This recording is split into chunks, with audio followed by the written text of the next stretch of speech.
തിരുവനന്തപുരത്ത് കനത്ത മഴയെ തുടർന്ന് സ്കൂളിന്റെ മതിൽ ഇടിഞ്ഞു വീണു. ചാല ഗവൺമെന്റ് UP സ്കൂളിന്റെ മതിലാണ് ഇടിഞ്ഞു വീണത്. സ്കൂൾ അവധിയായതിനാൽ ഒഴിവായത് വലിയ അപകടം. കൂടുതൽ വിവരങ്ങളുമായി അഞ്ജു ജയപ്രകാശ് ചേരുന്നുണ്ട്. അഞ്ജു, ഈ സ്കൂളുകളുടെയൊക്കെ ഫിറ്റ്നസ് സർട്ടിഫിക്കറ്റ് ഉറപ്പുവരുത്തിയിട്ടാണ് ഇപ്രാവശ്യം അധ്യയന വർഷം തന്നെ ആരംഭിച്ചത്. ഇതിപ്പോൾ എന്തൊക്കെയാണ് സംഭവം? വിശദാംശങ്ങൾ. അഖില സൂചിപ്പിച്ചതുപോലെയാണെങ്കിൽ അധികാരികൾ ഒന്നുകൂടി ഉറപ്പിക്കേണ്ടതാണ്. ഞാനിപ്പോൾ നിൽക്കുന്നത് ചാല ഗവൺമെന്റ് UP സ്കൂളിന്റെ തൊട്ട് മുൻവശത്താണ്. ഇത് മെയിൻ റോഡാണ്. മെയിൻ റോഡിന് തൊട്ട് മുൻപായി ഈ മതിൽ ഇടിഞ്ഞ് താഴ്ന്നിരിക്കുന്നത് കാണാം. ഒരുപക്ഷെ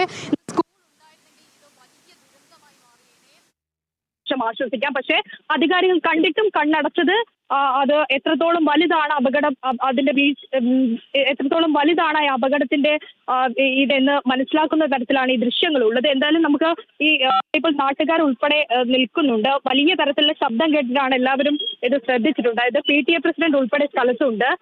എന്താ സംഭവിച്ചത്? ഇത് എപ്പോഴായിരുന്നു സംഭവം? ഇന്ന് ഉച്ചയ്ക്ക് ഒരു 1 മണിക്കും 2 മണിക്കും ഇടയ്ക്കാണ് സംഭവിച്ചത്.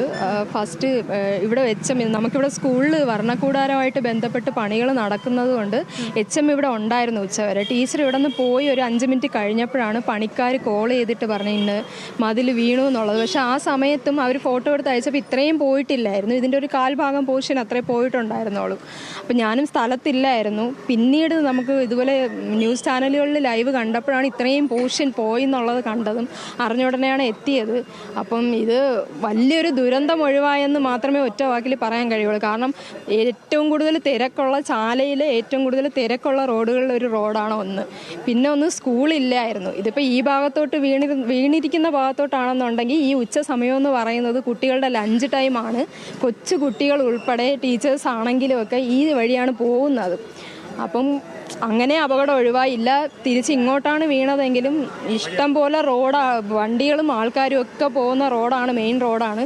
എന്തോ ഭാഗ്യത്തിന് ഈ റോഡ് പണി നടക്കുന്നത് കൊണ്ട് റോഡ് ക്ലോസ് ആണെന്ന് അറിയാമെന്നുള്ളത് കൊണ്ട് ആൾക്കാർ വന്നില്ല. അങ്ങനെയും ഒഴിവായി. പിന്നെ ഏറ്റവും ഇത് പറയാനുള്ള ഒരു ചേട്ടൻ്റെ ഒരു ചെറിയൊരു ചായക്കട ഉണ്ടായിരുന്നു. ആ ചേട്ടൻ ഇവിടെ ഇല്ലായിരുന്നു. അതാണ് എനിക്ക് ഏറ്റവും എടുത്ത് പറയാനുള്ളത്. ഇല്ലായിരുന്നുണ്ടെങ്കിൽ ആ കുടുംബത്തിന് നമുക്ക് എന്ത് മറുപടി പറയാൻ പറ്റുന്നില്ല. ഇപ്പോഴും ഇത് കാണുമ്പോഴത്തേക്കും എന്തു പറയാൻ, കയ്യും കാലും ഒക്കെ വിറയ്ക്കുകയാണ്. എന്തെങ്കിലും എത്രയും പെട്ടെന്ന് തന്നെ ഇനിയെങ്കിലും അധികാരികൾ കണ്ണു തുറന്ന് എത്രയും പെട്ടെന്ന്, ഇത് ഈ സ്കൂളിൻ്റെ അവസ്ഥയല്ല, ഈ പരിസരത്തുള്ള മിക്ക സ്കൂളിൻ്റെ അവസ്ഥ ഇതാണ്. കാരണം വർഷങ്ങളായി പഴക്കമുള്ള സ്കൂളാണ്. നമ്മൾ കുറേ മെയിൻ്റനൻസ് ഒക്കെ ചെയ്യുമ്പോഴത്തേക്കും സർക്കാരിൻ്റെ സ്കൂളുകളാണ്. അപ്പം നമ്മൾ സർക്കാരിൻ്റെ അടുത്ത് അഭ്യർത്ഥനയാണ് എത്രയും പെട്ടെന്ന് തന്നെ ഇനിയെങ്കിലും വച്ച് കാലതാമസം എടുക്കാതെ എത്രയും പെട്ടെന്ന് തന്നെ ഇനി ഒരു സ്കൂളിന് ഇതുപോലൊരു അവസ്ഥ ഉണ്ടാകരുത്. ഇവിടെയും ഇത് സഞ്ചാരയോഗ്യമാക്കണം. തിങ്കളാഴ്ച തൊട്ട് കുട്ടികൾക്കൊക്കെ വരേണ്ടതാണ്. മെയിൻ എൻട്രൻസ് ആണ്. അതായത് ഇപ്പോൾ PTA പ്രസിഡന്റ് സൂചിപ്പിച്ചതുപോലെ മെയിൻ എൻട്രൻസ് ആണ്. വീണിരിക്കുന്നത് മതിൽ ഉള്ളിലേക്കാണ്. അതായത് സ്കൂൾ കോമ്പൗണ്ടിൽ ഉച്ചയ്ക്ക് ഭക്ഷണം കഴിച്ചിട്ട് കുട്ടികൾ കൈ കഴുകാനായിട്ട് അടക്കം പോകുന്ന ഭാഗത്തേക്കാണ് മതിൽ ഇടിഞ്ഞ് ഉള്ളിലേക്ക് പതിച്ചിരിക്കുന്നത്. ഇനി അത് പുറത്തേക്കാണ് വീണതെങ്കിൽ പോലും ഇത് മെയിൻ റോഡാണ്. നിരവധി വാഹനങ്ങളും കാൽനട യാത്രക്കാരും ഉൾപ്പെടെ കടന്നു വരുന്ന വഴിയാണ്. അങ്ങനെയും അപകടം സംഭവിക്കാൻ ഇത് അധികാരികൾ കണ്ടില്ല എന്ന് നടിച്ച ഒരു സംഭവമായിട്ട് തന്നെ മാറും. പക്ഷേ തീർന്നിട്ടില്ലാകില്ല. ഇതിന്റെ മറുവശത്ത് 2 ആഴ്ച മുമ്പ് ഇടിഞ്ഞു വീണ മറ്റൊരു ഭാഗം കൂടി കാണാം. ഒരുപക്ഷെ ഈ ഭാഗം ഇതുവരെയായിട്ട് നന്നാക്കിയിട്ടുമില്ല എന്നാണ് നാട്ടുകാർ ഉൾപ്പെടെ പറയുന്നത്. ഇതിന്റെ മറ്റൊരു ഭാഗം ഇപ്പോൾ ഭിത്തി വിണ്ടുകീറി നിൽക്കുന്നത് ഉൾപ്പെടെ കാണാം. ഏത് മഴയത്തും ഇനിയൊരു കനത്ത മഴയുണ്ടായാൽ വീണ്ടും ഇടിഞ്ഞു വീഴാം. അതായത് തിങ്കളാഴ്ച സ്കൂളിലേക്ക് വീണ്ടും കുട്ടികൾ വരേണ്ടതാണ്.